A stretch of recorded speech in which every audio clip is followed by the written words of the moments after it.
Hey everybody, welcome to the Whole Church podcast. This is not an episode. You might notice the short number at the bottom of how long this is.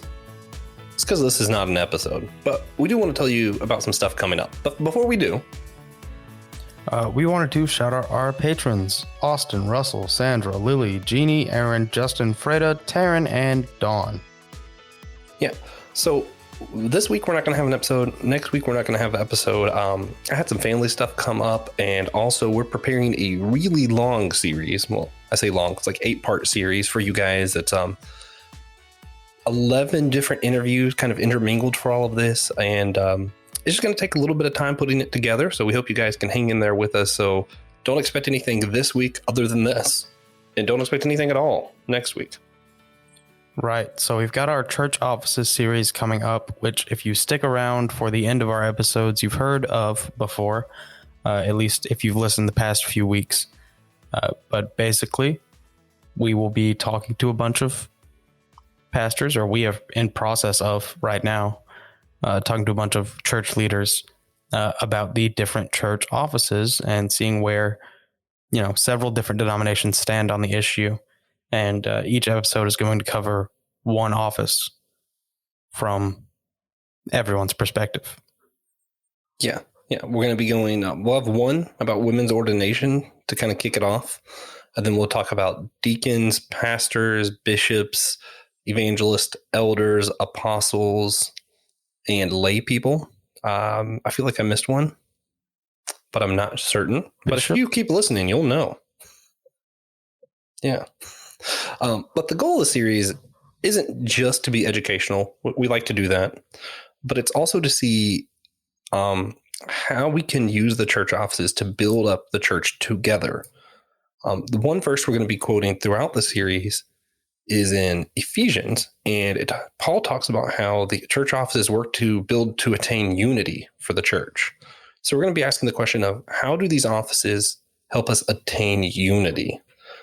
Especially when, deacon at like an Anglican church could be a pastor, whereas a deacon at a Baptist church might just be more or less a glorified groundskeeper. So how do, when we have such a difference of terms, can these offices help us attain unity? Also, we will not be skipping silly questions. Do not worry. We're going to give you a heads up on what they're going to be so you guys can prepare. DJ and I, each episode, we're going to ask, if Barnyard was a church, which animal would occupy each office? For example, TJ might say a cow would be the best pastor. I don't know if I agree with that, TJ. We'll see. But you can submit your answers ahead of time at our email or on our Facebook. Just let us know if you guys have any this Barnyard character really represents Bishop to me. We'd like to hear it. Right. So what are we most looking forward to about this series? I honestly just like hearing different opinions. And I enjoy when we ask other people the hard questions. So we've had a lot of really cool answers when we asked them, how does this help us to attain unity? And a lot of people had some really interesting takes on that. So I'm excited to kind of go over that with everybody. What about you? I think it's just going to be cool. I don't think it's something most people think about, at least below pastor. I don't think most people think, oh man, I wonder what deacons do in Anglican churches. Yeah. So it'll be cool for everyone to find out. Yeah, they're very different. Oh yeah. I guess that's one thing too. I'm excited when we talk about pastors, the vast difference where a lot of your high liturgical church don't really even use that term. It's just something that some people do. So I'll be interested to kind of knock down some of what we all just assume these terms mean and kind of look behind the curtain. I think that'll be fun. What, TJ, do you think will be the greatest challenges that this series is going to present the listeners? So honestly, I think it might be a little hard to keep each denomination distinct as far as actual challenges go. What do you mean? I just think, over an 8-week period, it might be a little difficult to keep track So, I advise everyone to keep a little journal. Yeah, that checks out. Yeah, because a lot of how Anglicans view deacon is going to come back up when we talk about pastors. That's pretty solid. So, for those who don't occupy an official church office like most of us, why should they care about this series? Well, to give the fun churchy answer, it's what if God is calling you to this, right? I mean, that's always a possibility. Maybe God wants you to be a deacon and you just don't know what a deacon is yet, so he can't tell you that yet. Or, I think it's important that we understand who our deacon is, for example, and what they do in our church so that we can say, hey, when we want church unity, I know who to go to and who to talk to about some of the ideas that we're coming up with on this show and who to work with in your own church. What would you answer to that, DJ? I mean, it's always important to know what you're involved in. I believe that very strongly.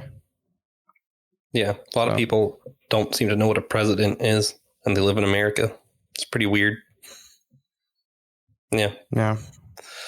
The president of the Ukraine is actually a dude who was an actor and played the president of Ukraine in a movie. That's at one point. Hilarious, actually. Yeah. If you're an American, I do suggest looking up what the president of the United States is actually supposed to do. Compare that to your, what you think is going to happen. Then I want you to realize that's probably what's going to happen with this. All these things that maybe you think your pastor should do or your bishop should do. Maybe you'll be able to see what they're actually supposed to do and think, hey, wait a minute, maybe I'm supposed to be doing that. Because a lot of times I think we find out that these things we think are just for the ordained are actually something all of us are supposed to be doing. Yeah. So what's something you learned while doing this, TJ? I learned that high liturgical churches place a lot more emphasis on a title than we're used to. There's a lot more meaning behind it. Yeah. I learned one of the interesting things I learned was that I think the Anglican Church, I want to say there's a few other. I know the Anglican Church, they said they actually only have 3 real ordained offices and everything else is like unordained or more to do with politics kind of stuff than it is actual ordination. So their only ordained things are the bishops, the deacons, and the presbyters. So I thought that was pretty interesting. All right. Yeah. So if you've been enjoying the show and are excited for the upcoming series, please consider sharing it with a friend or an enemy. You still have that option. Yeah. And this series is going to run every Wednesday. We will then take another 2 weeks off after that while I'm doing finals for school. Yeah. And then we'll be back to normal episodes this summer. Right. Some future guests for the show include Sam Rayner, the president of Church Answers and pastor of West Bradenton Baptist Church, Pete Inns, author of How to Read the Bible and host of The Bible for Normal People, Dr. Tremper Longman III, editor of several English Bible translations, including the CSB and NLT, will return, and maybe Francis Chan. Yeah, he doesn't know it yet, but it's going to happen. Yeah. All right, guys, look forward to seeing you all for this big series, and thanks for listening. Do do do do do.